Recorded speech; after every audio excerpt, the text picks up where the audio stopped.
We want to appreciate the efforts taken by NUMSA to come here with all alliance leaders, leaders of the SACP and COSATU and everybody else to demand the stop of attack by NATO forces in Libya. We are here to confront the imperialists. And we want to ask a simple question to the imperialists. Are you not tired of seeing blood every year? You bloodthirsty imperialism.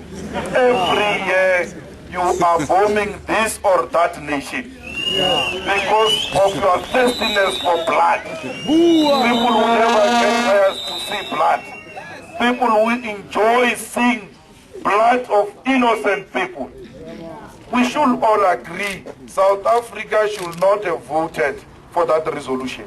It's not only a no-fly zone. The resolution at all times, we need to tell the people the truth. It says no-fly zone and any other necessary means. And we know what America means when it says any other necessary means. The only means to them is military intervention. They can't think, they can't sit down and talk politics. They don't know politics, they only know arms. They only know how to kill innocent people.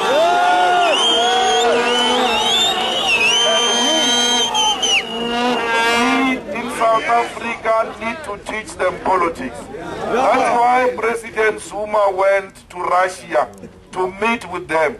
And amongst other things that President Zuma did in that meeting a day before yesterday was to take them through how negotiations work. Because you don't bomb and say, you must shift before we talk. You must talk first. Yes. Even the workers here in South Africa, I think you can teach them better because they know nothing about negotiations. They bomb and they say, no, Gaddafi must leave and then we'll talk. You'll talk to who? Because Gaddafi will not be there. Simple principles of negotiations. And President Zuma went to teach them that simple principle of negotiations. Everybody is prepared to talk. Benghazi is prepared to talk. Tripoli is prepared to talk.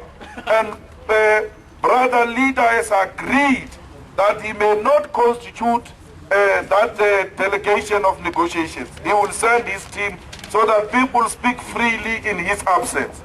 At least we are getting somewhere. That is the type of African solution we are calling for. Yes. Not an American solution, not a British colonial solution, not a France solution, a peaceful solution as taught by Nelson Mandela. We need an African solution which is led by African leadership, not imposed solution. And also African solution should mean the Libyan people themselves must find a long-lasting solution to their political crisis. To fight against imperialism, to fight against the United States, to fight against British and French colonial interests on Africa. It is our duty. We will, as the African people, remove dictators. We know we have done that in Egypt, we have done that in South Africa, we have done that against colonialism, and we will continue to do it wherever. We do not need foreign military occupation to do that. And therefore, we must continue to stand on the side of those fighting for genuine democracy, not people who are carried by helicopters from somewhere in the United States and from somewhere in France and the capitals of the West. In the name of democracy, they are being installed forcefully. The people of Africa who know who their leaders are, and they will stand by those leaders, and therefore we demand democracy everywhere in the world, but we do not want military helicopters and bombs in the name of democracy. Amanda!